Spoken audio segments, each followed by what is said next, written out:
మీ అందరికీ శుభోదయం. ఈరోజు మనము అతి కీలకమైనటువంటి ఒక పాఠం గురించి మనం మాట్లాడుకుంటున్నాము.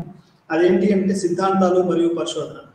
మీ అందరికీ తెలుసు, ప్రపంచంలో పరిశోధన అంటూ అనేది లేకపోతే నా పేరు డాక్టర్ అబ్బాస్.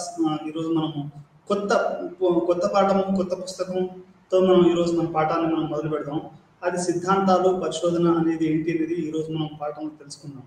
సోషలాజికల్ మెథడ్స్ అంటే మన సామాజిక సిద్ధాంత ఎటువంటి పద్ధతులను మనం పరిశోధనలో వాడతాం అనేది ఈరోజు మనం తెలుసుకోవాల్సినటువంటి విషయం.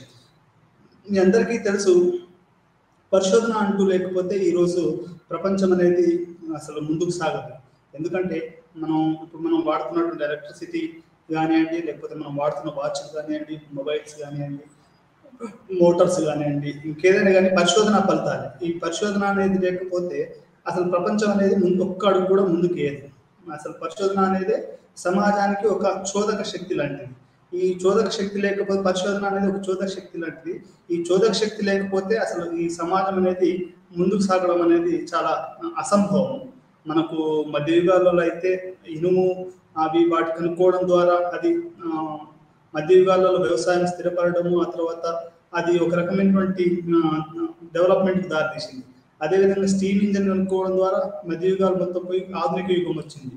ఎలక్ట్రిసిటీ, ఆ తర్వాత స్టీమ్ ఇంజన్, న్యూక్లియరు, ఎలక్ట్రాను, ప్రోటాను, ఇవన్నీ కూడా మనకు రెండవ ప్రపంచ యుద్ధం కనుక మనం చూస్తే, ఆ రెండవ ప్రపంచ యుద్ధంలో మనకు అర్థం ఏంటి అంటే చాలా ఆవిష్కరణలు ఈ సెకండ్ వరల్డ్ వార్లో జరిగాయి.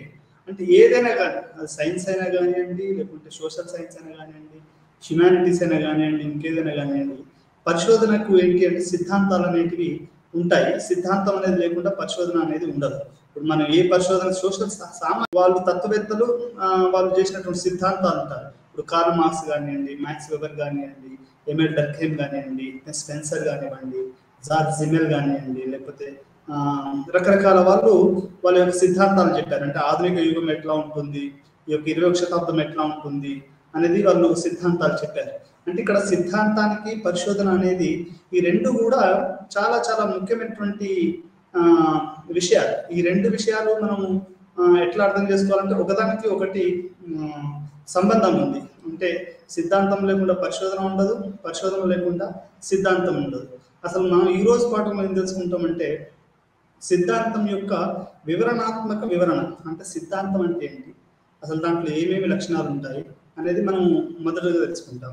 తర్వాత పరిశోధన అంటే రీసెర్చ్ అంటే ఏంటి, దాని యొక్క ప్రయోజనాలు ఏంటి, అది ఎన్ని విధాలుగా ఉంటుంది, అది ఏ రకంగా ఉంటుంది అనేది మనం పరిశోధన తెలుసుకుంటాం. ఆ తర్వాత సిద్ధాంతము మరియు పరిశోధనల మధ్య సంబంధం ఎట్లా ఉంటుంది, అంటే సిద్ధాంతానికి మరియు పరిశోధనకి మధ్య ఎట్లాంటి సంబంధం ఉంటుందనేది కూడా మనం మూడో అంశంగా మనము ఈ రోజు పాఠంలో తెలుసుకుందాం. మనం ఇక్కడ మీరు కనుక చూస్తే థియరీ ఉంది, created by psychologist and sociologist. దానిపైన ఏముంది, రియాలిటీ ఉంది, అంటే it is an all complexity.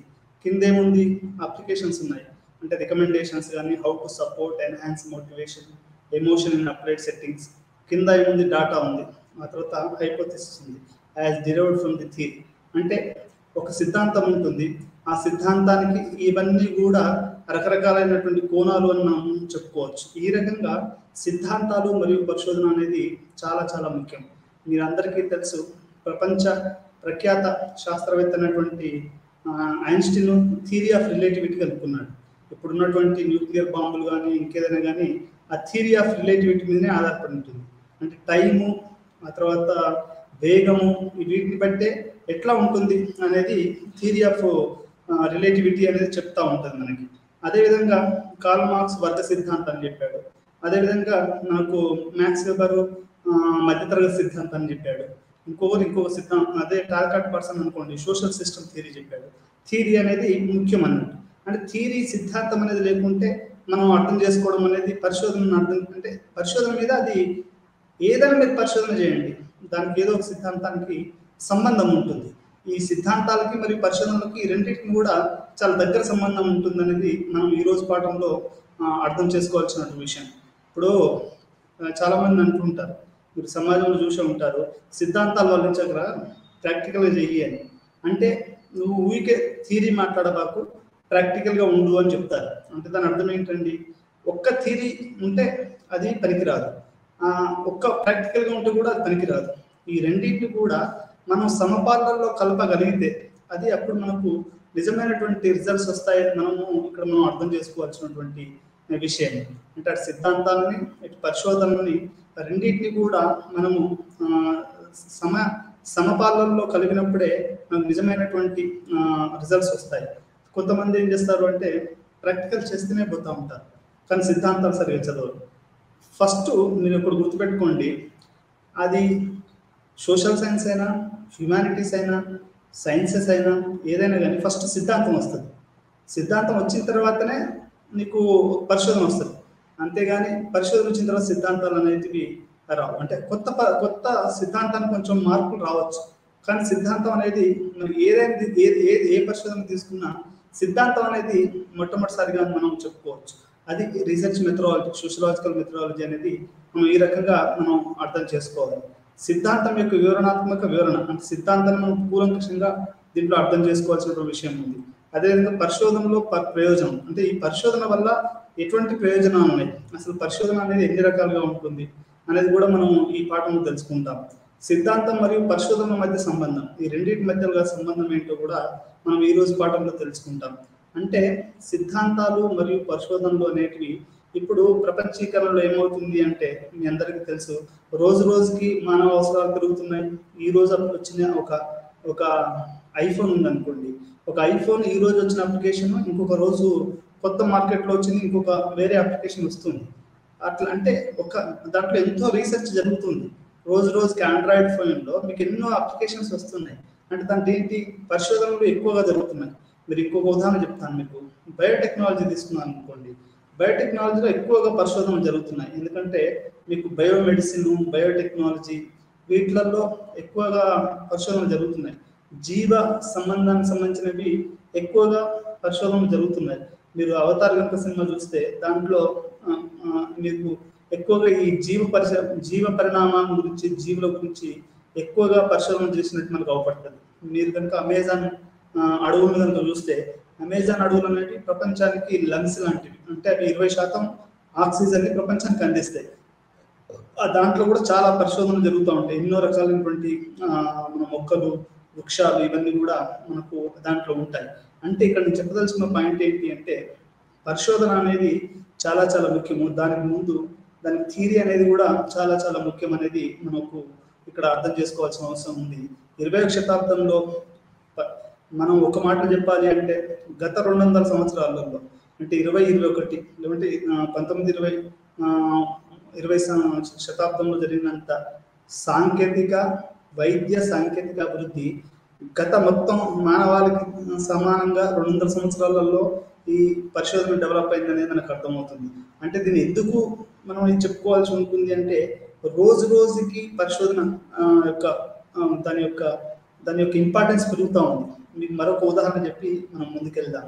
మీరు కోవిడ్ వచ్చినప్పుడు మీరు అందరూ ఇళ్లలో టీవీలో బతకపోయి భయంగా బతికే ఉంటారు. నేను మా ఊర్లో కూడా చాలా భయంగా బతకడం జరిగింది. అది ఒక వరంగల్కి వచ్చిందని, హైదరాబాద్ నుంచి వరంగల్కి వచ్చిందని, వరంగల్ నుంచి వేరే ఊరికి వచ్చిందని, మాకు అట్లా అంటే ఒక డైనోసారస్ కనుక మా ఊరి మీద పడుతుందా అన్నంత స్థాయిలో మేము అట్లా భయపడేవాళ్ళం. అంటే అప్పుడు వచ్చినప్పుడు మా అమ్మ ఎప్పటికీ చెప్తా ఉండేది, ఏదా దీనికి మందు కొనుక్కోలేమా, జనాలు ఇంత భయపడుతున్నారు అని. మీకు గుర్తుందో లేదో 70s, 80s భారతదేశంలో కలరా వచ్చేదట. కలరా వస్తే వాంతులు చేయడము, అది చేయడం, జనాలు చచ్చిపోవడం, వాంతులు చేసుకోవడం, చచ్చిపోవడం.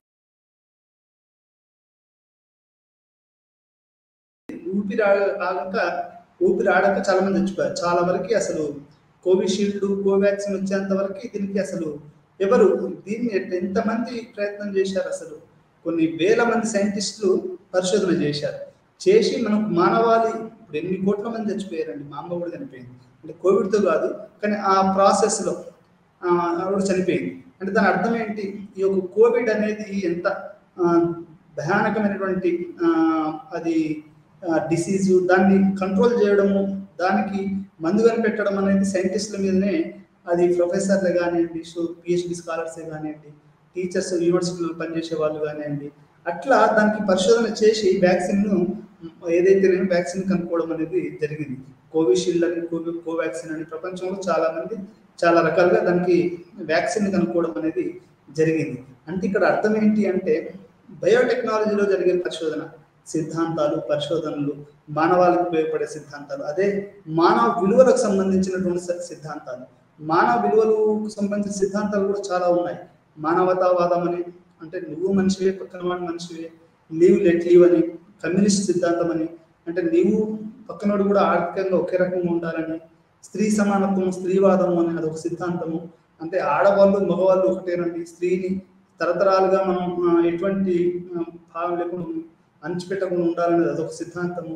ఇట్లా ఆ తర్వాత ఫంక్షనలిస్ట్ సిద్ధాంతం, అంటే మత సిద్ధాంతాలు కూడా ఉన్నాయి. ఎట్లయితే ఖురాన్లో, బైబిల్లో, భగవద్గీతలో చెప్పినట్టుగా స్త్రీలను లేకుంటే ఉండాలి అనేది ఒక సిద్ధాంతం. దాన్ని మనం ఫంక్షనలిస్ట్ సిద్ధాంతం అని చెప్తారు. ఆ తర్వాత న్యూ మార్క్సిస్ట్ సిద్ధాంతం అంటారు, అంటే మార్క్సిజాన్ని కొంచెం ఆధునికంగా చెప్పినటువంటి సిద్ధాంతాలు. ఆ తర్వాత న్యూ ఫంక్షన్ సిద్ధాంతాలు, అంటే ఫంక్షనలిజాన్ని కొంచెం ఆధునికంగా చెప్పినటువంటి సిద్ధాంతాలు. ఇట్లా రకరకాల సిద్ధాంతాలు అనేటివి మనకు నిత్య జీవితంలో ప్రతిరోజు ఏదో ఒక సిద్ధాంతం ఉంటుంది మనకు. అది కమ్యూనిస్ట్ సిద్ధాంతం, మానవ విలువలలో చెప్తున్నాను, కమ్యూనిస్ట్ సిద్ధాంతమే కావచ్చు, లేకుంటే దైవిక సిద్ధాంతాలే కావచ్చు, మత సిద్ధాంతాలే కావచ్చు, లేకుంటే ఆధునిక సిద్ధాంతాలే కావచ్చు, ఆధునికవాదమే కావచ్చు, రేషనలిస్టే కావచ్చు. ఇప్పుడు మనకు ఉదాహరణకి మీకు ఒక ఉదాహరణ చెప్తాను. మీరు తమిళనాడు తీసుకున్నాం అనుకోండి, అక్కడ హేతువాదం అనే సిద్ధాంతం మీద డిఎంకే పార్టీ ఏర్పడ్డది. అదొక సిద్ధాంతం. దేవుడు అనేవాడు లేడు, దేవుడు అనేవాడు లేడు, మిగతా మనం అంతా మనకు కోరికలకు బానిసలం అనేది అదొక సిద్ధాంతం. మరి పరిశోధన చేస్తే కానీ మనకు తెలియదు ఇది ఎంతవరకు నిజము, ఇది ఈ యొక్క హేతువాదం అనేది ఎంతవరకు కరెక్ట్, ఎంతవరకు తప్పు అనేది అదొక సిద్ధాంతం. అంటే నీకు మళ్ళీ ప్రాంతీయవాదం ఒక సిద్ధాంతం. ఇప్పుడు తెలంగాణ అనేది ఎట్లా ఏర్పడ్డదండి? తెలంగాణ ఎట్లా ఏర్పడ్డది అంటే, నువ్వు ఫెడరలిజం కింద నువ్వు ఒక ప్రాంతాన్ని నువ్వు కట్టి పెట్టలేవు అనేది ఒక సిద్ధాంతం. ఇక్కడ తెలంగాణ నుండి మనం తీసుకుంటే, తెలంగాణ అనేది ఎట్లా ఏర్పడ్డది? అది ప్రాంతీయవాదం, అదొక సిద్ధాంతాలు. ప్రాంతీయతలు కూడా డెవలప్మెంట్ కావాలి. జాతి డెవలప్మెంట్ అంటే ఏదో దేశం డెవలప్మెంట్ అంటే ఢిల్లీ డెవలప్ అవ్వడము, లేదంటే కొన్ని ప్రాంతాలు డెవలప్ అవ్వడం, అది కాదు. ప్రాంతీయంగా కూడా అభివృద్ధి చెందాలి అనేది అదొక సిద్ధాంతం. భాష అనేది ఇంకొక భాషా సిద్ధాంతం. ఇప్పుడు తెలుగు రాష్ట్రాలు ఎట్లా ఏర్పడ్డాయి? భాషా సిద్ధాంతాల మీదనే ఏర్పడ్డాయి. అంటే తెలుగు వాళ్ళంతా ఒకే చోట ఉండాలి, ఒకే దగ్గర ఉండాలి అనేది కూడా ఒక సిద్ధాంతం. ఇప్పుడు పొట్టి శ్రీరాములు గారు చెన్నైలో పనిచేస్తూ ఆయన అక్కడ జరుగుతున్న అవమానాలను తట్టుకోలేక ఆయన ఒక క్లర్క్ జాబ్కి అప్లై చేస్తే అది రాకపోతే ఆయన తెలుగు వాళ్ళందరూ ఒకటి ఉండాలని ఆంధ్రప్రదేశ్ అవతరణకు ఆయన 56 రోజులు ఆమరణ నిరాహార దీక్ష చేయడము, ఆ చెన్నై నుంచి ఆంధ్రప్రదేశ్ విడిపోవడము, ఇట్లా జరిగింది. అదొక సిద్ధాంతం అని చెప్పుకోవచ్చు. గాంధీ గారు మన భారతదేశం విముక్తి కావాలి, బ్రిటిషర్స్ నుంచి స్త్రీల విముక్తి జరగాలి, దళితుల విముక్తి జరగాలి, మైనారిటీస్ల విముక్తి జరగాలి, గిరిజనుల విముక్తి జరగాలి, ఆడపిల్లలు అర్ధరాత్రి స్వేచ్ఛా స్వతంత్రంగా జరిగినప్పుడే దేశానికి నిజమైన స్వతంత్రం వచ్చిందని గాంధీ గారు చెప్పారు. ఇట్లా అంటే గాంధీ గారి సిద్ధాంతం. ఇప్పుడు ప్రపంచంలో చాలా మంది గాంధీ సిద్ధాంతాలు పాటిస్తారు. గాంధీ ఇంకెక్కడి నుంచి తెచ్చుకున్నాడు?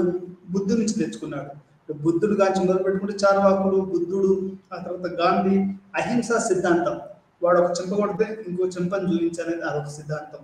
లేకుంటే ఒక కన్ను తీస్తే ఇంకో కన్ను తీయాలనేది, కంటికి కన్ను పంటికి పన్ను అనేది అదొక సిద్ధాంతం. ఇట్లా ఇప్పుడు మీరు చాలా సినిమాలలో చూస్తూనే ఉంటారు, అది తెలుగైనా కానీ హిందీ అయినా కానీ, వాడు చివరిలో హీరో ఏం చేస్తాడండి? మన కుటుంబానికి ఏదో అన్యాయం జరుగుతుంది, లేకపోతే ఎవరికో పేద ప్రజలకు ఎవరికో అన్యాయం జరుగుతుంది, వీడు వాడిని చంపడము అది చేస్తాడు. కానీ వాడిని మార్పుని తీసుకురావడానికి మాత్రం ప్రయత్నం చేయడం అనేది జరగదు. అంటే కంటికి కన్ను పంటికి పన్ను అనే సిద్ధాంతాన్ని హీరో ఫాలో అవుతూ ఉంటాడు. మనం ఏ సినిమాలో కూడా, అంటే మ్యాక్సిమం కేరళ సినిమాలు, కొన్ని హాలీవుడ్ సినిమాలు కొంచెం వేరు కావచ్చు, ఎందుకంటే అవి కళాత్మకంగా తీస్తారు కాబట్టి ఆ సినిమాలు వేరు కావచ్చు. కానీ సీదా బాక్స్ ఆఫీస్ సినిమాలు, డబ్బులు సంపాదించుకునే వాళ్ళు తీసుకునే సినిమాలు ఎట్లా ఉంటాయి? హీరో గాడు రివెంజ్ తీసుకుంటాడు, అదొక సిద్ధాంతం. రివెంజ్ అనేది ఒక సిద్ధాంతం. పంటికి పన్ను కంటికి కన్ను అనేది ఒక సిద్ధాంతం. ఇది ఇట్లా మీరు కనుక చూస్తే, సమాజంలో కనుక చూస్తే, ప్రతిదీ కూడా సిద్ధాంతాన్ని పెద్దల్ని గౌరవించడం అనేది ఒక సిద్ధాంతం. ఇట్లా వందలాది సిద్ధాంతాలు, లక్షలాది సిద్ధాంతాలు ఉంటాయి. అది సైన్సెస్లో కానీ, సోషల్ సైన్సెస్లో కానీ, హ్యుమానిటీస్లో కానీ సిద్ధాంతాలు లేకుండా పరిశోధన అంటూ ఉండదు. ఇన్ని సిద్ధాంతాలు, రాద్ధాంతాల మధ్యలో ఒక్కోసారి సినిమాలలో డైలాగ్ ఉంటుంది, ఎందుకురా మనకి సిద్ధాంతాలు రాద్ధాంతాలు అని. అంటే ఒక పక్క సిద్ధాంతాలు, ఇంకొక పక్క రాద్ధాంతాలు, ఇట్లా రకరకాలుగా ఉంటాయి. స్త్రీవాదంలో మరి దళిత స్త్రీవాదం అని, లేకుంటే గిరిజన వాళ్ళలో మరి ఆదిమ గిరిజనులని, ప్రిమిటివ్ ట్రైబల్ గ్రూప్స్ అని, ఇట్లా గిరిజనవాదం ఒక వాదం, దళితవాదం ఇంకొక వాదం. అదొక సిద్ధాంతం, దళిత సిద్ధాంతం. అంబేద్కర్ను వాళ్ళు ఆధారంగా చేసుకొని దళిత సిద్ధాంతాన్ని వాళ్ళు క్యాస్ట్ అనిహిలేషన్, అంటే కులాన్ని పూర్తిగా నిర్మూలన, అనిహిలేషన్. ఇంకోటి చారు మహేందర్ సిద్ధాంతం ఉంది, అదేంటి అంటే క్లాస్ అనిహిలేషన్, అంటే మొత్తాన్ని వర్గాన్నే నిర్మూలిస్తే కానీ ఈ యొక్క మనకు సమాజం విముక్తి కాదు. కులాన్ని నిర్మూలిస్తే కానీ మన సమాజం విముక్తి కాదు. వర్గ నిర్మూలన, కుల నిర్మూలన, ఈ సిద్ధాంతాలు అభోగ సిద్ధాంతాలు, ఇవన్నీ స్త్రీవాద సిద్ధాంతాలు, మైనారిటీ సిద్ధాంతం, ప్రాంతీయ సిద్ధాంతాలు, భాషా సిద్ధాంతాలు, జాతీయ సిద్ధాంతాలు. ఇప్పుడు జాతీయవాదం ఉంది. ఇప్పుడు కాంగ్రెస్ పార్టీ, కమ్యూనిస్ట్ పార్టీలు, బీజేపీ లాంటివి అన్ని కూడా జాతీయవాదాన్ని వాళ్ళు భుజాన్ని వేసుకుని పోతూ ఉంటారు. అదొక సిద్ధాంతం. అంటే ఒక వ్యక్తి తానకంటే కుటుంబానికి, కుటుంబం కంటే దేశానికి, ఇప్పుడు అబ్దుల్ కలాం గారు అదొక సిద్ధాంతం అని చెప్పుకోవచ్చు. ఆయన ఏమంటాడు అంటే, నీకు కుటుంబానికి వచ్చినప్పుడు కుటుంబానికి విలువ, కుటుంబానికి తర్వాత దేశానికి వచ్చినప్పుడు దేశానికి మొదటి మనం ప్రియారిటీ ఇవ్వాలి అని చెప్పడం అనేది అబ్దుల్ కలాం గారు చెప్తారు. అంటే దేశం ముఖ్యం, తర్వాత కుటుంబం, తర్వాత మనం, అంటే మనం లాస్ట్లో పెట్టుకోవాలి. అదొక సిద్ధాంతం అని చెప్పుకోవచ్చు. ఇట్లా అంటే రకరకాల సిద్ధాంతాలు. జాతీయవాదం ఒక సిద్ధాంతం. ఇప్పుడు మీకు ఒకటి చెప్తాను. ఇప్పుడు ఠాగూర్ గారు ఉన్నారు, రవీంద్రనాథ్ ఠాగూర్ గారు ఒకటి రాశారు, నేషనలిజం యాజ్ ఎ పెట్టి బూర్జువాజీ ప్రాజెక్ట్ అని. అంటే జాతీయవాదం అనేది ఒక తక్కువ లోయర్ మిడిల్ క్లాస్కి అది ఉపయోగపడుతుంది అనేది మనకు ఇక్కడ అర్థం చేసుకోవాల్సినటువంటి విషయం. అంటే అది ఇప్పుడు చిన్న 2 ఎకరాల భూమి ఉన్నాడు అనుకోండి, వాడు అట్లాంటి వాళ్ళకి, లేకపోతే జాతీయ పెట్టుబడిదారులకి, వీళ్లకు జాతీయవాదం ఉపయోగపడుతుంది తప్ప నిజమైన కార్మికులకి, నిజమైన కర్షకులకి జాతీయవాదం కాదు, అంతర్జాతీయవాదం ఉండాలనేది మనకు రవీంద్రనాథ్ ఠాగూర్ గారు కానీ, లేకుంటే కార్ల్ మార్క్స్ గారు కానీ చెప్తారు. అంటే ఇట్లా సిద్ధాంతాలు, ప్రాథమిక సిద్ధాంతాలు ఉంటాయి, ప్రపంచానికి సంబంధించిన సిద్ధాంతాలు ఉంటాయి, ఇట్లా రకరకాల సిద్ధాంతాలు ఉంటాయి. ఈ సిద్ధాంతాలు అనేటివి ఎట్లా పరిశోధన మీద ప్రభావితం చేస్తాయి. ఇప్పుడు తెలంగాణ ఉద్యమం చేసేటప్పుడు చాలా మంది పిల్లలు తెలంగాణ మీద పరిశోధన చేశారు. అంటే రీజనల్ మీద, ఇక్కడ కల్చర్ ఏంటి, ఇక్కడ పరిస్థితి ఏంటి, ఇక్కడ ఎవరెవరు ఏం నవలు రాశారు, ఇక్కడ కల్చర్ ఏంటి, వీళ్ళకును ఆంధ్రాకి గల తేడా ఏంటి, ఆంధ్ర వలసవాదం నుంచి ఎందుకు వీళ్ళు కోరుకుంటున్నారు, వీళ్ళ సంస్కృతి, వీళ్ళ భాష, వీళ్ళ విద్య, ఉద్యోగాలు, నీళ్లు అన్ని ఎట్లా దోపిడీకి గురవుతున్నాయి. అది ఒక పరిశోధన. మీరు కనుక జయశంకర్ బుక్ కనుక చదివితే, the socio economic aspects of under development అని ఒక బుక్ రాశారు జయశంకర్ గారు. దాంట్లో ఆయన పరిశోధన చేసి ఏం చెప్పాడు అంటే, ఆంధ్రాలో కాలేజీలు గుంటూరు జిల్లాలలో ఉన్నటువంటి ఎయిడెడ్ కాలేజీలు మొత్తం తెలంగాణ రాష్ట్రంలో లేవని ఆయన తన పరిశోధనాత్మకంగా తన పుస్తకంలో రాశాడు. అదేవిధంగా నీళ్లలో ఎట్లా దోపిడీ జరుగుతుందనేది కూడా దాంట్లో రాశాడు. ఎట్లా కృష్ణా, గుంటూరు, మన కృష్ణా గోదావరి జిల్లాలలో ఎక్కువగా ఆంధ్రాకు పోతున్నాయి, ఆ తెలంగాణకి ఎట్లా అన్యాయం జరుగుతుందని కూడా ఆ పుస్తకంలో ఉంది. విద్యలో, నీటిలో, అదేవిధంగా ఆర్థికపరమైనటువంటి వనరులలో ఏ రకంగా జరుగుతుందని ప్రొఫెసర్ జయశంకర్ గారు ఒక పుస్తకం రాయడం జరిగింది. అంటే సిద్ధాంతాలు, పరిశోధన అనేది చాలా దగ్గరగా సంబంధం ఉందని చెప్పడానికి మీకు ఈ ఉదాహరణ నేను చెప్పాల్సి వస్తుంది. పరిశోధనలో సిద్ధాంతానికి ముఖ్యమైన పాత్ర ఉంది. నేను చెప్పాను, ఏ పరిశోధన తీసుకున్నా దానికి ఏదో ఒక సిద్ధాంతం ఉంటుంది. ఇప్పుడు వ్యక్తిగత స్వార్థం కూడా ఒక సిద్ధాంతమేనండి. ఇప్పుడు నా ఫ్రెండ్స్ చాలామంది ఒకప్పుడు కమ్యూనిస్టులుగా ఉన్నవాళ్ళు, లేకుంటే ఇప్పుడు ఒకప్పుడు ఎంఏలో ఐడియల్గానే ఉంటారు, డిగ్రీలో ఐడియల్గానే ఉంటారు, కానీ ఆ తర్వాత స్వార్థం మారిపోయి వాళ్ళు అది స్వార్థం వచ్చేస్తుంది. అది స్వార్థం కూడా ఒక సిద్ధాంతం చెప్పుకోవచ్చు, సెల్ఫిష్నెస్. దాన్ని పరిశోధనలో సిద్ధాంతానికి ముఖ్యమైన పాత్ర ఉంది, మరియు ఇది పరిశోధనకు ఎంతో అవసరం. ఏ పరిశోధన కూడా సిద్ధాంతాలు లేకుండా నడవదు. ఇప్పుడు మీకు ఒకవేళ బైక్, కంప్యూటరు విజయాలన్నా ఫస్ట్ ఎవరో స్కెచ్ చేయాలి. దాన్ని స్కెచ్ చేయాలి, దానికి ఒక థియరీ ఇట్లా ఉంటుందని రాయాలి. ఫస్ట్ థియరీ రాసిన తర్వాతనే కంప్యూటర్ అసెంబ్లీ కానీ లేకుంటే బైక్ అసెంబ్లీ కానీ జరుగుతుంది, దాన్ని కనిపెట్టడం జరుగుతుంది. అంటే పరిశోధనలో సిద్ధాంతానికి చాలా ముఖ్యమైన పాత్ర ఉంది. ఇది పరిశోధనకు ఎంతో అవసరం. పరిశోధన సమయంలో పరిశోధకులు వివిధ పద్ధతుల్లో సిద్ధాంతాలను ఉపయోగిస్తారు.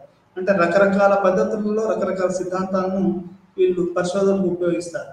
వేర్వేరు పరిశోధకులకు వేర్వేరు సిద్ధాంతాలు అవసరం.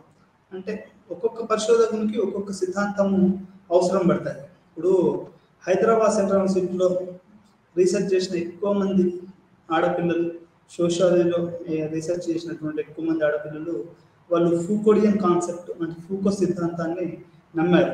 నమ్మడం అంటే ఆ సిద్ధాంతాన్ని వాళ్ళు ఎక్కువగా తమ యొక్క పరిశోధనలో వాడారు. ఏం చెప్తాడయ్యా ఫూకో అంటే, స్త్రీ స్వయానుభవాత్మకమైనటువంటి వాళ్ళ ట్రూత్ వేరు, మెన్ ట్రూత్ వేరు. వాళ్ళకు అదేంటి, వాళ్ళకు బహిష్టు జరుగుతుంది, లేకపోతే వాళ్ళకి ఇంకా రకరకాలైనటువంటి స్త్రీకి సంబంధించిన కొన్ని ప్రత్యేకమైనటువంటి అనుభవాలు వాళ్ళకే ఉంటాయి. అది మగవాళ్ళకు ఉండవు. వాళ్ళ ప్రెగ్నెన్సీ ఉంది అనుకోండి, ఆ ప్రెగ్నెన్సీ అనేది లేడీస్కి వస్తుంది, అది మగవాళ్ళకు రాదు.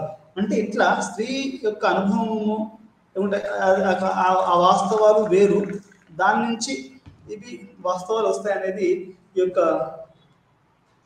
చాలా మంది ఈ యొక్క ఫూకోడియన్, ఆ తర్వాత డెకార్ట్స్ అని ఒక సిద్ధాంతం ఉంది. డెకార్ట్స్ ఏం చెప్తాడు అంటే బాడీ అండ్ మైండ్ డైకాటమీ చెప్తాడు.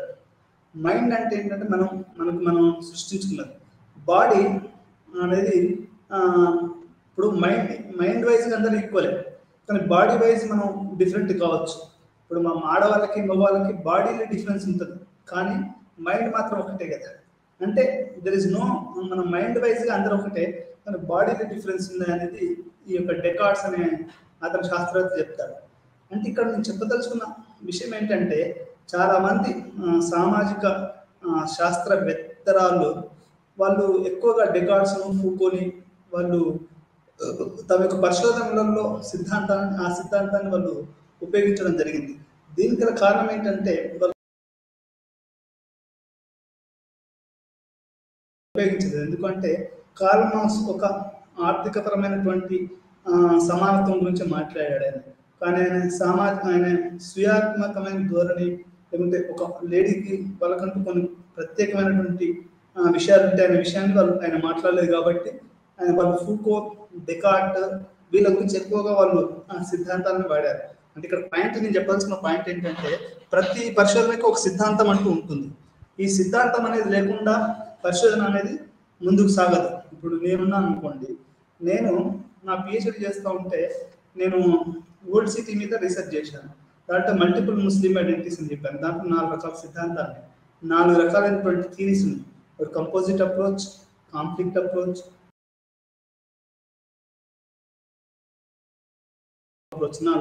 మార్క్సిస్ట్ అప్రోచ్, ఇట్లా 4 రకాల అప్రోచ్లు ఉన్నాయి. దీంట్లో అప్రోచ్లు సిద్ధాంతాలు, ఈ 4 ఏదో ఒకదాన్ని నేను వాడాలి. నేను కంపోజిట్ అప్రోచ్ తీసుకున్నాను. ఇప్పుడు హిందూ ముస్లింలు అనేవి కొన్ని వేల సంవత్సరాల నుంచి ఈ దేశంలో బతుకుతున్నారు. ఈ దేశంలో బతుకుతున్నప్పుడు వాళ్ళు కలిసి వాళ్ళకు వీళ్ళకి వాళ్ళు ఒకరికొకరు గుర్తుపట్టలేనంత కలిసిపోయారు అనేది నా యొక్క సిద్ధాంతం. దాంట్లో అది నిజమే ఎంతో నిజం అనేది కూడా నేను పరిశోధన చేశాను, నాకు నిజమే అని తెలియంది. దీన్ని హైపోథిసిస్ అంటారు. ఇట్లా ప్రతి పరిశోధనకు కూడా ఒక చిన్నదో పెద్దదో సిద్ధాంతం అనేది ఉంటుంది. ఆ సిద్ధాంతం అనేది లేకుండా అసలు సమాజం అనేది పరిశోధన అనేది జరగదు. ఇప్పుడు A R Desai the social background of Indian nationalism అని రాశాడు. సామాజిక నేపథ్యం ఏంటి అనేది ఏఆర్ దేశాయి రాశాడు. దాంట్లో ఆయన ఏం రాశాడు అంటే, ఈ యొక్క బ్రిటిష్ వలసవాదులు భారతదేశంలోకి వచ్చిన తర్వాత ఏమైంది అంటే, వాళ్ళు ఈ యొక్క ట్రైన్ ట్రాక్లు, పోస్ట్ ఆఫీసులు ఇవన్నీ వేయడం ద్వారా వాళ్ళు ఈ యొక్క భారతదేశాన్ని శాటిలైట్స్ అండ్ సెంటర్ అనే ఒక సిద్ధాంతం ఉంది. దాన్ని వాళ్ళు ఎట్లా తీసుకొచ్చి గ్రామీణ వ్యవస్థని మొత్తం పీల్చి పిప్పి చేశారు అనేది ఏఆర్ దేశాయ్ చెప్తాడు. అంటే బ్రిటిష్ వలస పాలకులు వాళ్ళు రైల్వే లైన్ వేసినా, తంతి తపాలా వేసినా, ఇంకేదైనా తీసుకొచ్చినా వాళ్ళు భారతదేశాన్ని ఒక దోపిడీ చేయడానికి వాళ్ళు బొగ్గును కానీ, కాటన్ కానీ, రకరకాల వాటిని ఈ దేశం నుంచి వేరే వాళ్ళ దేశాలకి తీసుకెళ్ళడానికి వాళ్ళు చేసినటువంటి ఈ యొక్క దోపిడీ జరిగింది అనేది మనకు ఇక్కడ ఆయన కమ్యూనిస్ట్ సిద్ధాంతం ద్వారా ఆ పుస్తకాన్ని రాయడం జరిగింది.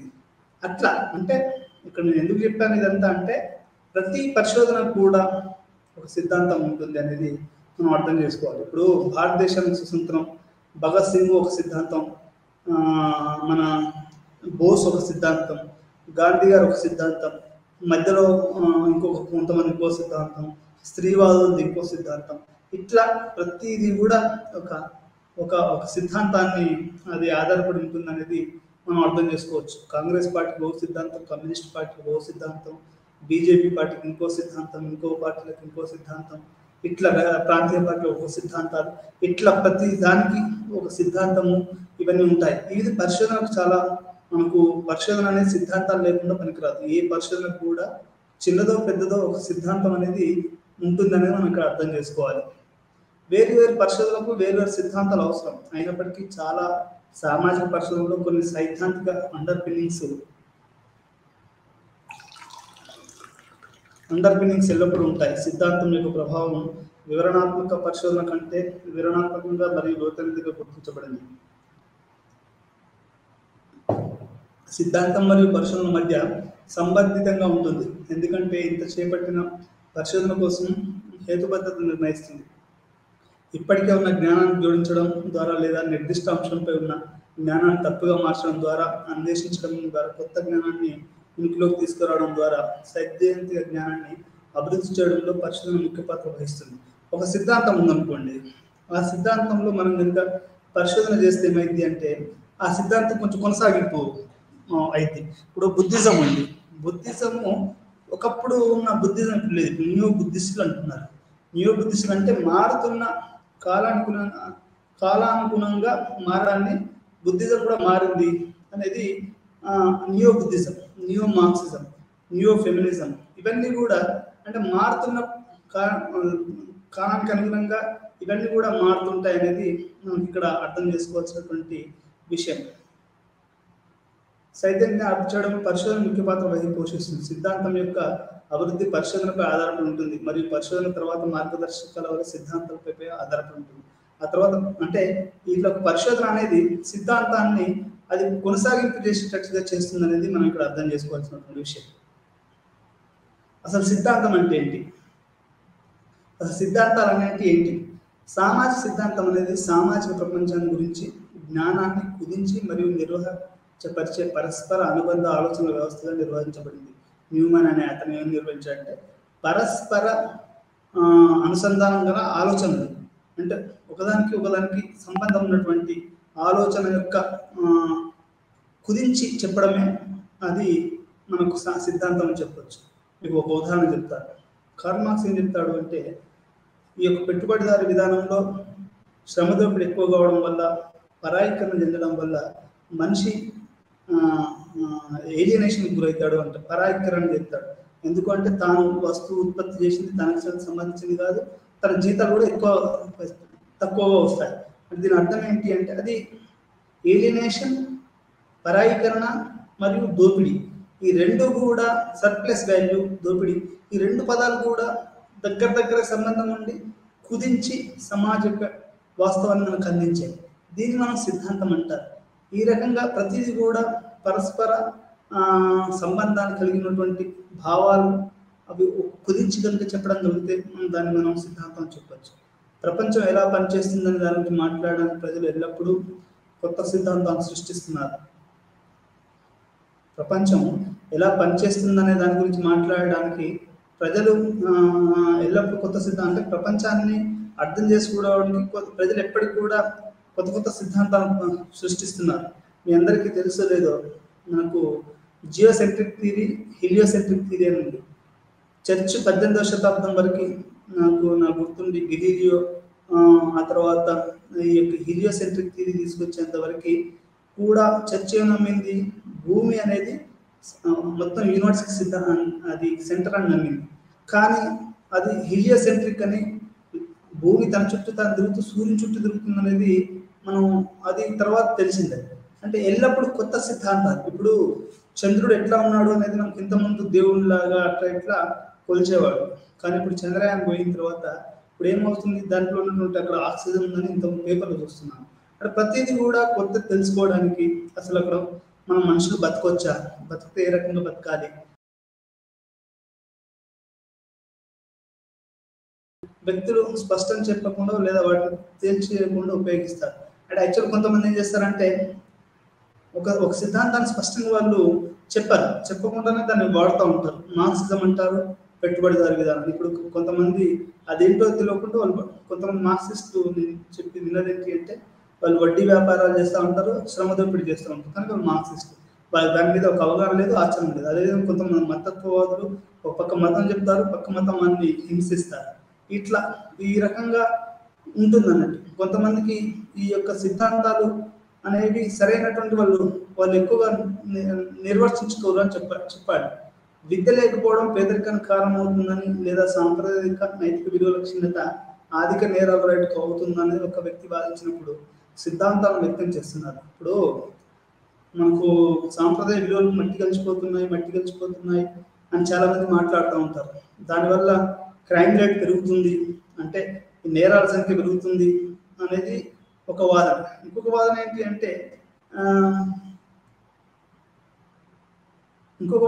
అంటే విద్య లేకపోవడం అనేది కూడా పేదరికానికి కారణం అవుతుందని. అంటే నిజమే మరి. విద్య లేకపోతే ఇప్పుడు విద్య ఉన్నవాడు ఏంటి అంటే వాడు ప్రతి అన్యాయాన్ని ప్రశ్నిస్తాడు. ఇప్పుడు మా యూనివర్సిటీ లోగోలో ఉందండి, సా విద్య తమ విముక్త.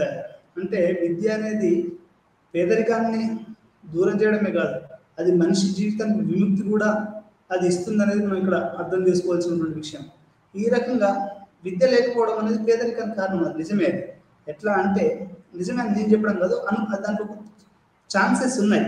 అది ఎట్లా అంటే విద్య లేకపోతే పేదరికం ఉంటారు. చాలా మంది పేదవాళ్ళకి విద్య లేకపోవడం వల్ల పేదలు వాళ్ళ యొక్క భూముల్ని వాళ్ళు బొట్టన వెళ్ళు వాడు దొంగ సంతకం తీసుకుని ఎవడో అక్కడున్నటువంటి అక్కడున్నటువంటి ఎవడో ఉన్నత కులపోడు వాళ్ళకి అన్యాయంగా వాళ్ళ భూములు తీసుకుంటాడు. అక్కడ అంటే ఏంటండి, వాళ్ళు ఎట్లా పేదోళ్ళు అయ్యారు?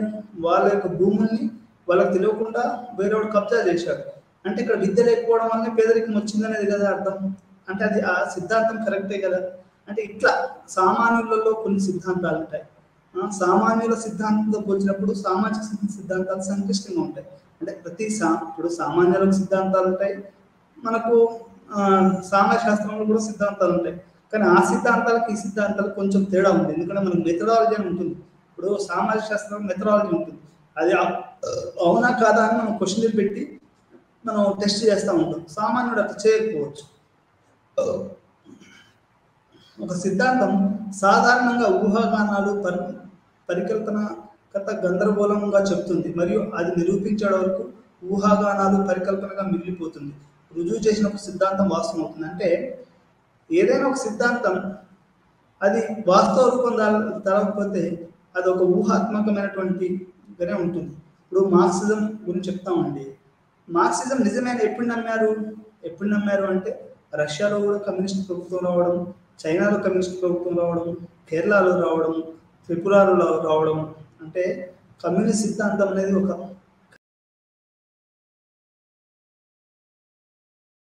అది కనుక నిరూపించలేదనుకోండి ఏమవుతుంది, అది ఒక ఊహాగానంగా, కమ్యూనిజం అనేది ఒక ఊహాగానం, లేకుంటే కాంగ్రెస్ సిద్ధం అనేది ఒక ఊహ జాతీయవాదం, బీజేపీ అనేది ఒక ఊహాగానంగా ఉండేది. అట్లా కాదు, వాళ్ళు వాళ్ళు వాళ్ళు చూపించారు కాబట్టి అది వాస్తవాలు అయ్యాయి అనేది మనం ఇక్కడ వాస్తవాలు ఖచ్చితమైనవిగా, ప్రశ్నలు లేకుండా నిశ్చయమైనవిగా మరియు వాటి అర్థం స్వయంగా స్పష్టంగా కనిపించేలా భావిస్తారు. మీకు విజిబిలిటీ ఉంది. మనకు థియరీ అనేది వాస్తవాల మధ్య సంబంధాలను లేదా కొన్ని అర్థవంతమైన మార్గంలో వాటిని క్రమబద్ధీకరించడానికి సూచిస్తుంది. అంటే ఇట్లా సిద్ధాంతం అనేది కొన్ని అర్థవంతమైనటువంటి భావనలు, ఇవన్నీ కూడా ఒక దగ్గరగా ఒక చిన్నదిగా మనకు చెప్పడమే ఒక సిద్ధాంతం యొక్క ప్రధానమైనటువంటి విషయంగా మనం చెప్పవచ్చు. సిద్ధాంత వాస్తవాలను క్రమబద్ధీకరించడానికి మనం అర్థం చేసుకోవడానికి ఉపయోగపడుతుంది. వాస్తవాలు క్రమం చేయనప్పుడు, సమీకరించినప్పుడు మరియు సంబంధంలో చూసినప్పుడు అవి ఒక సిద్ధాంతాన్ని ఏర్పరుస్తాయి. వాస్తవ సిద్ధాంతాలను రూపొందించడంలో సహాయపడతాయి. వాస్తవాలు అంటే మా థియరీ అనేది ఒక పక్క ఉంటే, వాస్తవాలు ఏం చేస్తాయంటే ఆ సిద్ధాంతాన్ని అవి కొంచెం మార్పు చేయడానికి ఒక వాస్తవాలు ఉపయోగపడతాయి. ఇప్పుడు ఉదాహరణకు నేను ఒక ఉదాహరణ చెప్తాను. సచార్ కమిటీ రిపోర్ట్ అనేది ఒక రిపోర్ట్ ఉంది. అప్పటివరకు ఏం చెప్పారు, ముస్లిమ్స్ అంతా ఒక ఒకప్పుడు ముఘల్స్ పరిపాలించారు దేశాన్ని కాబట్టి వాళ్ళు పెద్దగా పట్టించుకోలేదు. కానీ ఇప్పుడున్నటువంటి కొత్త వాస్తవాలు ఏం చెప్తున్నాయి? ఎస్సీ ఎస్టీ దళితులు మరియు గిరిజనుల కంటే కూడా ఈరోజు ముస్లింలు ఉన్నత విద్యలో చాలా వెనుకబడి ఉన్నారు అనేది మనకు వాస్తవాలు చూపిస్తున్నాయి. అంటే దీని అర్థం ఏంటండి?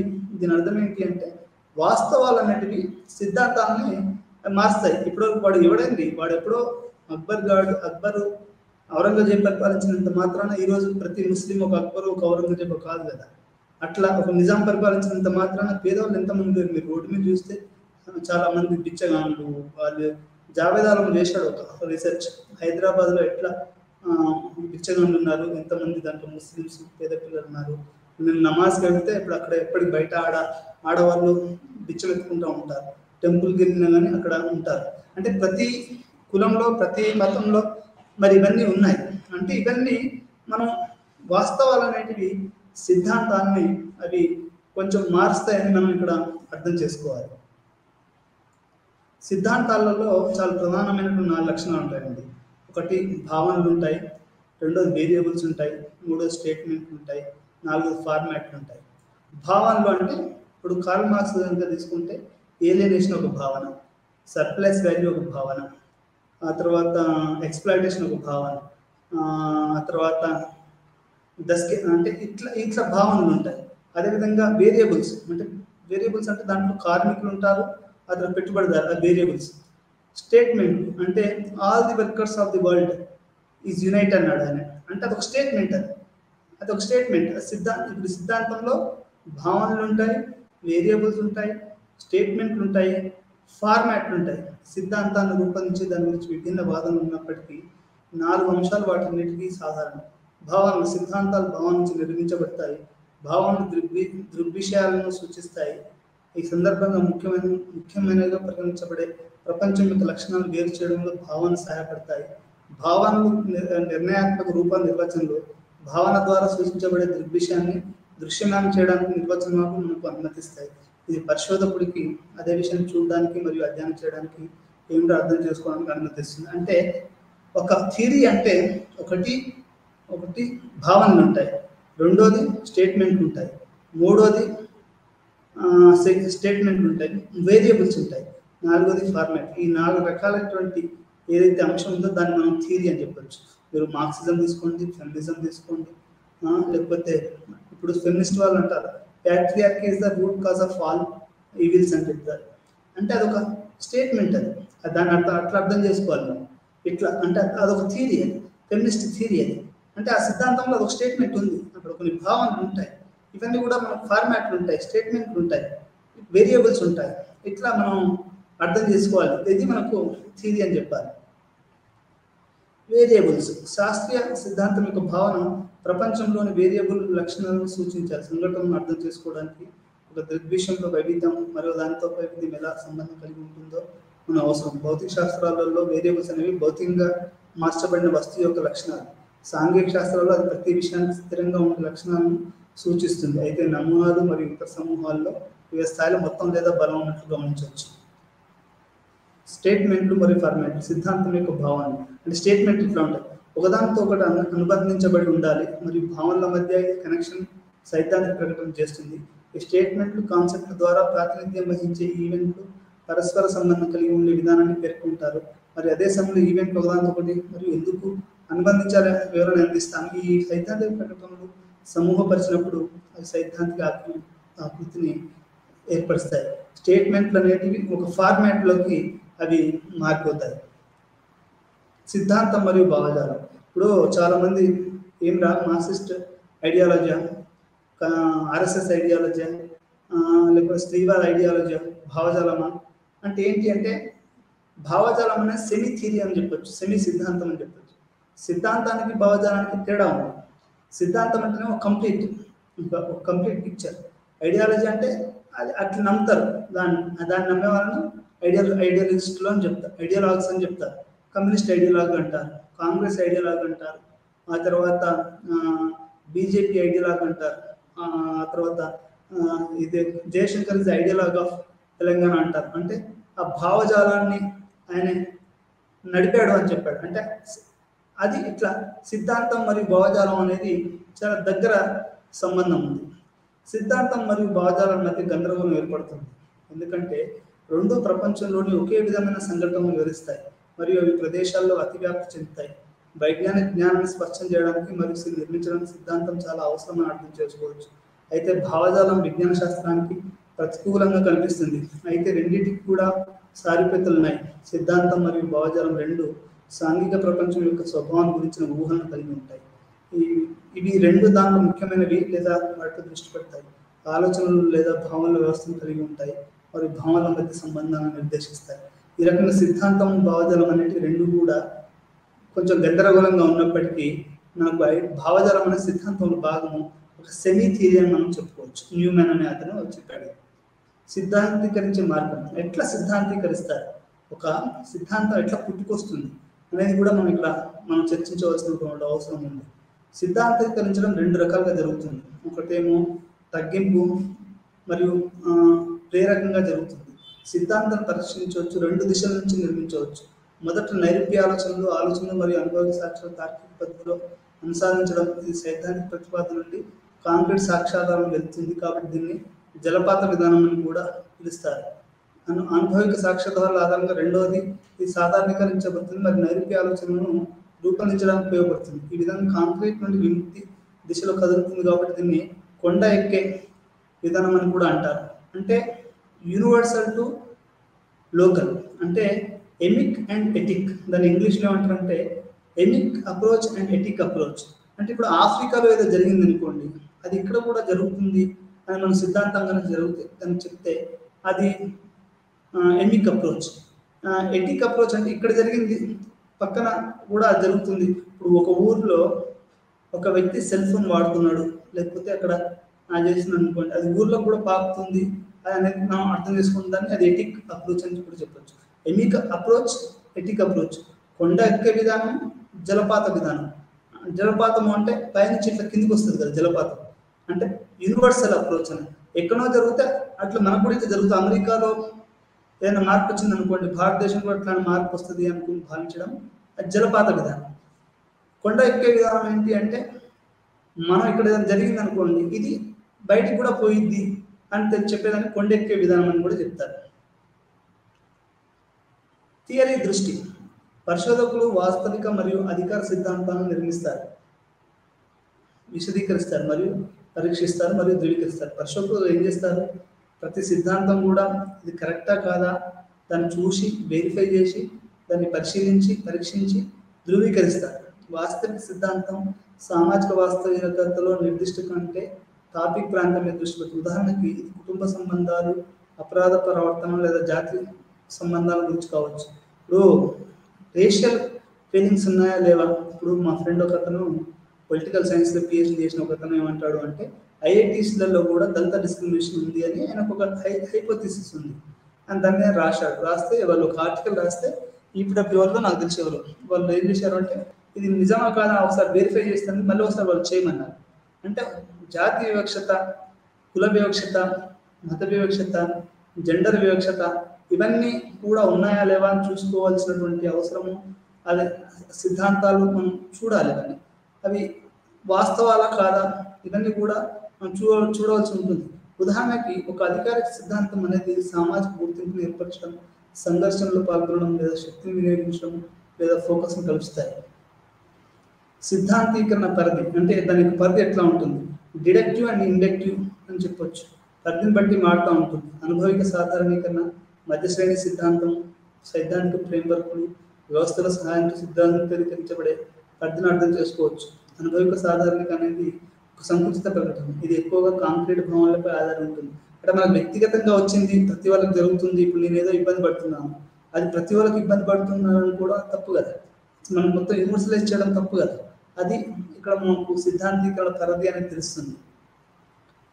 ఇక్కడ మనకు అసలు కథ ఇప్పుడు తెలుసుకుందాం. పరిశోధన అంటే ఏంటి? పరిశోధన అనేది వివిధ పద్ధతుల్లో అర్థం చేసుకోవచ్చు. ఇది జ్ఞానం యొక్క ప్రత్యేక సాధన మరియు సాధారణ రోజువారీ సమస్య పరిష్కార పరిస్థితిని సూచిస్తుందని అర్థం చేసుకోవచ్చు. అయితే ఈ పదం యొక్క అన్ని ఉపయోగాలు ఏదైనా దాని గురించి మరింత తెలుసుకోవడానికి పరిశోధన తార్కిక విధానం ద్వారా వర్గీకరించబడతాయి. అయితే పరిశోధన మరియు పరిశోధనేతర కార్యకలాపాల మధ్య వ్యత్యాసం ఉంది. రచయితలు పరిశోధన వివిధ మార్గాల్లో నిర్వచించారు. ఇవి కొన్ని ఉదాహరణలు. పరిశోధన అనేది సామాజిక దృగ్విషయాల మధ్య ఊహాత్మక సంబంధాల గురించి ఊహాజనిత ప్రతిపాదన యొక్క క్రమబద్ధీకరణ, నియంత్రిత, అనుభవిక మరియు క్లిష్టమైన పరిశోధన. కెర్లింగర్ అనే అతను చెప్పాడు. ఒక కంట్రోల్డ్ అండ్ ఇంటర్రిలేటెడ్ అండ్ అంటే ఒక కంట్రోల్ చేసి దాన్ని కనెక్ట్ చేసి మనం కనుక చేస్తే అది మనం పరిశోధన అని చెప్పవచ్చు. పరిశోధన అనేది క్రమ పద్ధతిలో మరియు ప్రదర్శించదగిన వాస్తవాల పద్ధతితో ప్రశ్నకు సమాధానం లేదా సమస్య పరిష్కారం కనుగొనడానికి మనం ప్రయత్నించే ప్రక్రియ.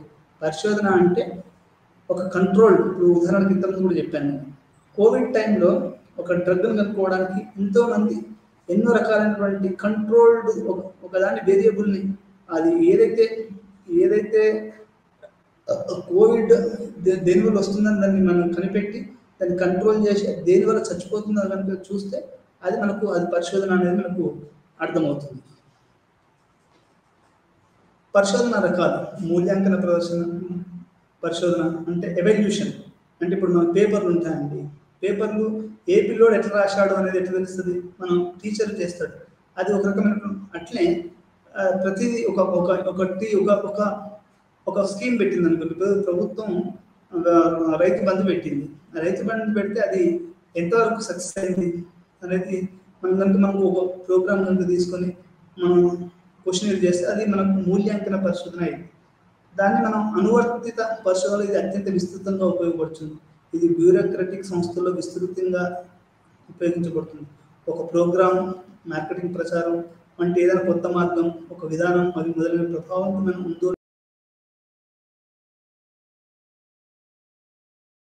ఒక బ్రాండ్ వచ్చింది అనుకోండి, మీరు చాలా బ్రాండ్ రోజుకి నాకు తెలిసి మార్కెట్లో నూనెలు కానీ, సబ్బులు కానీ, లేకపోతే సర్ఫులు కానీ, వందలాది వస్తువులు మీకు మార్కెట్లో వస్తూ ఉంటాయి. కొంతమందికి శాంపుల్గా కూడా ఇస్తారు. మందులు కూడా, డ్రగ్స్ కూడా అవి శాంపుల్గా ఇస్తారు. ఇచ్చిన తర్వాత ఏమైంది, అది మీకు సక్సెస్ అయిందా లేదా, అది మనకు ఎట్లా తెలుసు, అది కనుక అవుతుందా లేదా అని తెలుసుకోవడం అనేది అది మనకు మూల్యాంకన పరిశోధన అయింది. యాక్షన్ రీసెర్చ్ అనేది ఇది ఒక పరిశోధన. యాక్షన్ రీసెర్చ్లో అనేక రూపాలు ఉన్నాయి, కానీ చాలామంది సాధారణ లక్షణాలను పంచుకుంటారు. చదువుతున్న వారు పరిశోధన ప్రక్రియలో పాల్గొంటారు. అది సాధాకారిత లక్ష్యంతో అధికారం వైపు దృష్టి పెడుతుంది. ఇది స్పృహ మరియు అవగాహన పెంచుకోవడానికి ప్రయత్నం చేస్తుంది. నేరుగా రాజకీయ చర్యతో ముడిపడింది. అంటే ఇది రాజకీయాలకు సంబంధించినటువంటి సర్వే ఉందనుకోండి. ఇప్పుడు నెక్స్ట్ రాబోయేది ఏ ప్రభుత్వం ఉంది, ఎందుకు వేరే ప్రభుత్వం కోరుకుంటున్నారు. ఇప్పుడు ఈరోజు గ్యాస్ ధర 200 రూపాయలు తగ్గించారు. అది ఎలక్షన్స్ని దృష్టిలో పెట్టుకొని ఒక యాక్షన్ రీసెర్చ్ అనేది అది తెలిసి చెప్తా ఉంది. సోషల్ ఇంపాక్ట్ అసెస్మెంట్ సెర్చ్ అంటే ఇంకొకటి రకమైనటువంటి అదేంటి అంటే సోషల్ ఇంపాక్ట్ అసెస్మెంట్ అంటే ఎంతవరకు ఇది ప్రభావంతం చూపించింది అనేది కూడా మనకు సోషల్ ఇంపాక్ట్ అసెస్మెంట్ రీసెర్చ్లో తెలుస్తుంది. దీని ఉద్దేశం ప్రణాళికాబద్ధమైన మార్పు యొక్క సంభావ్య పరిమాణాలను అంచనా వేయడం. ప్రత్యామ్నాయ విధానాలు, ప్రణాళిక మరియు ఎంపికలు చేయడానికి ఇటువంటి అంచనాలను ఉపయోగించవచ్చు. సామాజిక ప్రభావ అంచనాలను నిర్వహించే పరిశోధకులు అనేక ఫలితాలను పరిశీలిస్తారు మరియు తరచుగా ఇంటర్ డిసిప్లినరీ పరిశోధనతో బృందంలో పనిచేస్తారు. అనేక ప్రాంతాలపై ప్రభావం కొలవచ్చు లేదా అంచనా వేయవచ్చు. అంటే సోషల్ ఇంపాక్ట్ ఎట్లా ఉంది. ఇప్పుడు మైకేల్ జాక్సన్ ఇండియాకి వచ్చాడు. ఇండియాకి వచ్చినప్పుడు బెంగళూరులో వాళ్ళు పర్మిషన్ ఇవ్వలేదు, దాన్ని క్యాన్సిల్ చేశారు, సంథింగ్ ఏదో అయింది. అది సోషల్ ఇంపాక్ట్ అసెస్మెంట్ రీసెర్చ్ అని జరుగుతుంది. అసలు అది పెట్టాలా వద్దా, భారతదేశంలో మన కల్చర్ దెబ్బతీస్తానికి కొంతమంది, ఇంకా అట్లా రకరకాలుగా జరిగింది. అంటే ఇట్లా 3 రకాలైనటువంటి పరిశోధనలు, మూల్యాంకన పరిశోధన, action research, social impact research అనేది ఉంటాయి. పరిశోధన యొక్క స్వభావం మరియు ప్రయోజనం. సోషల్ ఇంపాక్ట్ రీసెర్చ్ దీని ఉద్దేశం ప్రణాళికాబద్ధమైన మార్పు యొక్క సంభావ్య పరిమాణాలను అంచనా వేయడం, ప్రత్యామ్నాయ విధానాలతో ప్రణాళిక మరియు ఎంపిక చేయడానికి వీటి అంచనాను ఉపయోగించడం. సామాజిక ప్రభావ అంచనా నిర్వహించే పరిశోధకులు అనేక ఫలితాలను పరిశీలిస్తారు. వారు తరచుగా ఇంటర్ డిసిప్లినరీ పరిశోధన బృందాలు పనిచేస్తారు. అనేక ప్రాంతాల్లో ప్రభావం కొలవచ్చు లేదా అంచనా వేయవచ్చు. అన్వేషణ. పరిశోధన వాస్తవికతను అన్వేషించడం ద్వారా మనం సామాజిక లేదా దృగ్విషయంతో సుపరిచితులుగా ఉండడానికి ప్రయత్నం చేస్తాం. అన్వేషణ మనకు పరిశోధకులకు ఎదురయ్యే సమస్యల అంతర్దృష్టిపై మరియు అవగాహనపై అందిస్తుంది. ఈ రకంగా సోషల్ ఇంపాక్ట్ రీసెర్చ్, అన్వేషణ రీసెర్చ్ అంటే ఎక్స్ప్లోరేటరీ ఎక్స్ప్లోరేటర్. ఇప్పుడు అప్పుడప్పుడు టీవీ వాళ్ళు కూడా వాళ్ళకి సొంత ఉంటుంది. ఒకప్పుడు నేను అప్పుడప్పుడు చూశాను. ఒకప్పుడు ఒక వెలుగు వెలిగిన పలానా హీరోయిన్ ఏమైంది, ఒకప్పుడు బాగా కమెడియన్గా వెళ్ళిన రాజనాల పరిస్థితి ఏమైంది, ఒకప్పుడు స్టార్ హీరోయిన్ ఈ రోజు బిచ్చం ఎట్లా ఎత్తుకుంటున్నాడు, సుధాకర్ గురించి అదంతా. ఇప్పుడు సుధాకర్ నడాలి కమెడియన్ సుధాకర్, ఆయన ఒక అన్వేషణ, ఒక ఎక్స్ప్లోరేటర్ చేసి ఆయన ఏం చేస్తున్నారు, ఇట్లా రకరకాలైన వాటిని ఎక్స్ప్లోరేటర్ చేసి అది ఒక ఎక్స్ప్లోరేటరీ రీసెర్చ్ అని చెప్పుకోవచ్చు. అది చాలా మంది టీవీ వాళ్ళు చేస్తూ ఉంటారు. ఇప్పుడు పత్రికా రంగంలో, టీవీ రంగంలో కూడా వాళ్ళకు ఒక ప్రత్యేకమైనటువంటి ఒక పరిశోధన రంగం ఉంటుంది. ప్రతి పేపర్కి ప్రతి క్రైమ్ బ్యూరో ఉంటుంది. క్రైమ్ బ్యూరో ఎట్లా అంటే పాత నేరాలు ఎట్లా చేశాడు ఏంటి అనేది కూడా క్రైమ్ పోలీసులకు ఒక అన్వేషణ టీం ఉంటుంది, రీసెర్చ్ టీం ఉంటుంది. ఆ తర్వాత సిబిఐ వాళ్ళకు ఒక అన్వేషణ టీం ఉంటుంది. యూనివర్సిటీలో అయితే చెప్పని అవసరం లేదు, ప్రతి పెద్ద పెద్ద వాటిలో రీసెర్చ్ జరుగుతూ ఉంటుంది. ఈ రకంగా అన్వేషణ ఎట్లా ఉంటుందో చూడొచ్చు. పరిశోధన విధానాలు. సామాజిక శాస్త్ర పదం నిర్వహించడానికి అనేక మార్గాలున్నాయి. ప్రతి నిర్దిష్ట పరిశోధన నిర్వహించబడిన నిర్దిష్ట మరియు ప్రదేశ కారణం కొన్ని మార్గాలు ప్రత్యేకంగా ఉంటుంది. ఏదేమైనప్పటికీ సాధారణ ఏమిటంటే పరిశోధన నిర్వహించే ప్రాథమిక దశలను అందరూ పంచుకుంటారు. వారందరికీ స్పష్టమైన పరిశోధన సమస్య లేదా పరికల్పన పరంగా లక్ష్యంగా ఉంటుంది. డేటా ఎలా సేకరించబడుతుంది మరియు విశ్లేషించబడుతుందో సూచిస్తుంది. ఇది పరిశోధన రూపకల్పన కలిగి ఉంటుంది. ప్రతి ప్రాజెక్ట్ డేటా సేకరణ, డేటాను విశ్లేషించడం, డేటాను వివరించడం బట్టి పరిశోధన మనం గుర్తించవచ్చు. అంటే పరిశోధనలో కూడా రకరకాల విధానాలు ఉంటాయి. First statement of the problem ఉంటుంది. తర్వాత అంటే నువ్వు ఏం చెప్పదలుచుకున్నావు, ఒక రీసెర్చ్ ఇప్పుడు నాది ఉంది, నా పిహెచ్డి ఉంది. నేనేమన్నాను అంటే ముస్లిమ్స్ ఆర్ మల్టిపుల్, అంటే వాళ్ళు బహుళ ముఖాలు కలిగిన వాళ్ళు, బహుళ కోణాలు కలిగిన వాళ్ళు, అంతేగాని ఒకే కోణం అది మతత్వవాదం కాదనేది నా సిద్ధాంతం. అప్పుడు దాంట్లోంచే వాళ్ళు దాంట్లో సూఫీలు ఎట్లా ఉన్నారు, రైటర్స్ ఎట్లా ఉన్నారు, పోయిట్స్ ఎట్లా ఉన్నారు, సింగర్స్ ఎట్లా ఉన్నారు, పేదవాళ్ళు ఎట్లా ఉన్నారు, హ్యూమన్ రైట్స్ వాళ్ళు ఎట్లా, స్త్రీవాదులు ఎట్లా ఉన్నారు, ఇట్లా రకరకాల నా పరిశోధన అంతా ఇదంతా బయటపడ్డది. ఒకటి పరిశోధన సమస్యను ఎంచుకోవడం మరియు పరికల్పన పేర్కొనడం. అంటే ఒక సమస్యను ఎంచుకోవాలి. ఇప్పుడు నేను టెర్రరిజం నేపథ్యంలో ముస్లింలంతా ఎట్లా ఇబ్బంది పడుతున్నారనే ఒక నేపథ్యం ఉంది. ముస్లిం అనగానే ఇప్పుడు టెర్రరిస్టు అనే ఒక నేపథ్యంలో నేను ముస్లింల మీద పరిశోధన చేయాలి అనుకున్నాను. నాకు కొంత ఆ బ్యాక్గ్రౌండ్ ఉండడం, నేను ముస్లిం కావడం వల్ల నేను దాన్ని చేసుకున్నాను. అట్లా పరిశోధన చేశాను. పరిశోధన సమస్యను ఎంచుకున్నాను నేను. తర్వాత దాని యొక్క పరికల్పన అంటే Muslims are not monolithic community అనే ఒక పరికల్పన చేశాను. పరిశోధన రూపొందించడం అంటే దాని యొక్క ఎట్లా చేయాలి అనేది ఓల్డ్ సిటీని తీసుకున్నాను.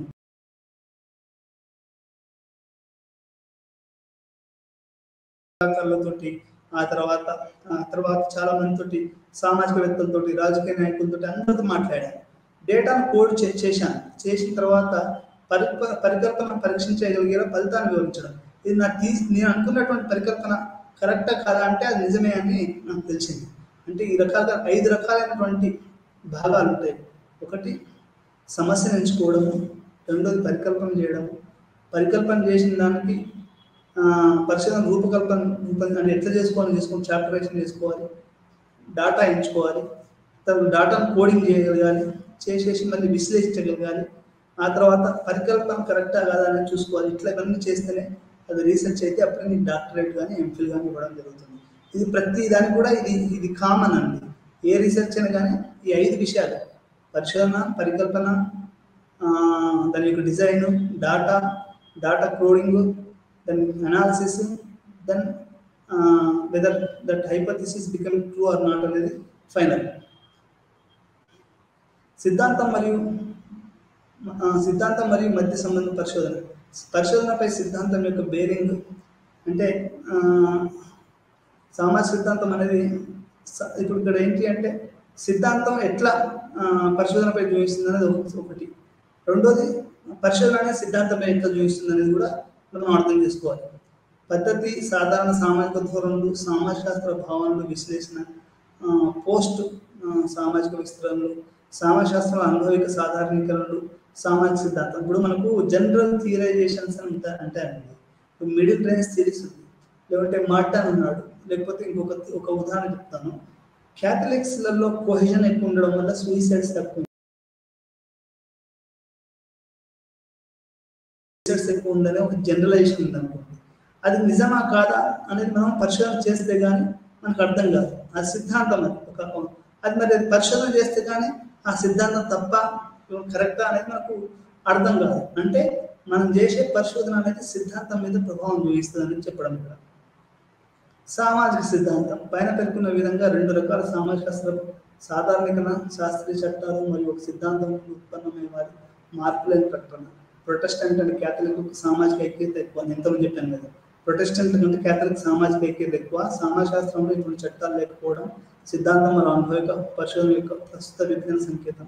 అంటే ఈ క్యాథలిక్లు ప్రొటెస్టెంట్లు కనుక మనం తీస్తే ఆత్మహత్య రేట్లు అనేవి క్యాథలిక్లలో తక్కువ ఉంటాయి, ప్రొటెస్టెంట్లు ఎక్కువ ఉంటాయని మనం అనుకున్నాం అనుకోండి. మోర్టన్ ప్రకారం ఈ సైద్ధాంతిక సమస్యను కలిగిస్తుంది. ఎందుకంటే ఇది కేవలం అనుభవిక క్రమ పద్ధతి మాత్రమే.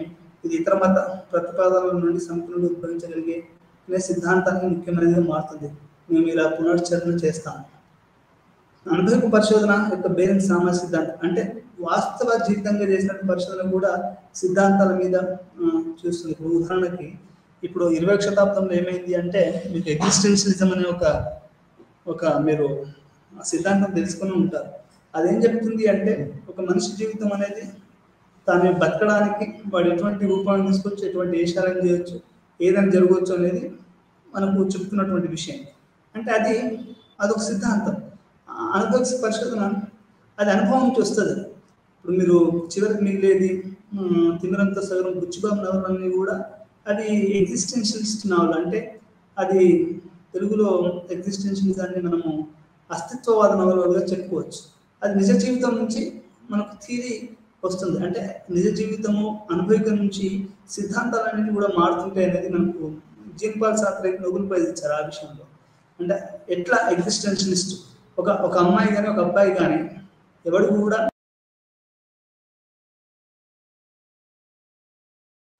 వాడు దొంగగానో ఒక మంచి ప్రొఫెసర్ గానో ఏదో జరుగుద్ది.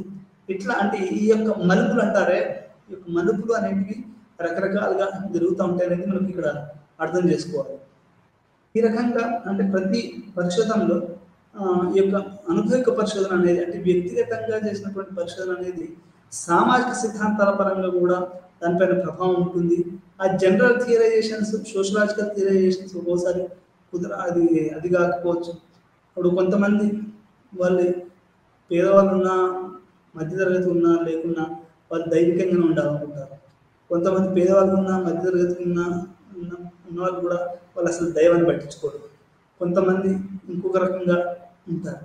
అంటే ఈ రకంగా అనుభవిక పరిశోధన అనేది ఒక్కోసారంగా సామాజిక సిద్ధాంతాలపై చాలా బలమైన ప్రభావం చూపిస్తుంది అనేది ఇక్కడ మనం అర్థం చేసుకోవాల్సినటువంటి విషయం. ఈ రకంగా ఈరోజు మనం తెలుసుకున్న పాఠంలో ఏంటి అంటే సిద్ధాంతానికి మరియు పరిశోధనకి చాలా దగ్గర సంబంధం ఉంది. పరిశోధన అనేది సిద్ధాంతాలు లేకపోతే పరిశోధన అనేది జరగదు. ప్రతి పరిశోధన వెనకాల సిద్ధాంతం ఉంటుంది. పరిశోధన ఫలితాల వల్ల సిద్ధాంతాలు మార్పులు వస్తాయి. అదేవిధంగా అనుభవిక దృష్టి ద్వారా కూడా సామాజిక సూత్రాలలో మనకు మార్పులు వస్తాయి. ఈ రకంగా మొత్తం ఆ యొక్క సోషియాలజీలో కొన్ని సిద్ధాంతాలలో మార్పులు వస్తాయి అని మనం ఇక్కడ అర్థం చేసుకోవాల్సినటువంటి విషయం. ఇంకొకటి ఏంటంటే 3 రకాలైనటువంటి రీసెర్చ్ ఉంటుంది. ఎవల్యూషనరీ రీసెర్చ్, యాక్షన్ రీసెర్చ్, ఆ తర్వాత ఎక్స్ప్లోరేటరీ రీసెర్చ్. ఈ 3 రకాలైనటువంటి రీసెర్చ్లు కూడా 3 రకాలుగా ఉంటాయి. ఆ రకంగా మనకు ఈ ప్రతి రీసెర్చ్లో కూడా కొన్ని ప్రిన్సిపల్స్ ఉంటాయి. పరికల్పన తర్వాత అది డాటా సేకరణ తర్వాత ఎనాలిసిస్ తర్వాత కంక్లూజన్ తర్వాత లాస్ట్లో అది ఆ సిద్ధాంతం కరెక్ట్ అయిందా లేదా అని ప్రతి పరిశోధన చూడాలి. ఈ పాఠం మనం ముగిద్దాం. మళ్ళీ పాఠం మళ్ళీ వెళ్తాం.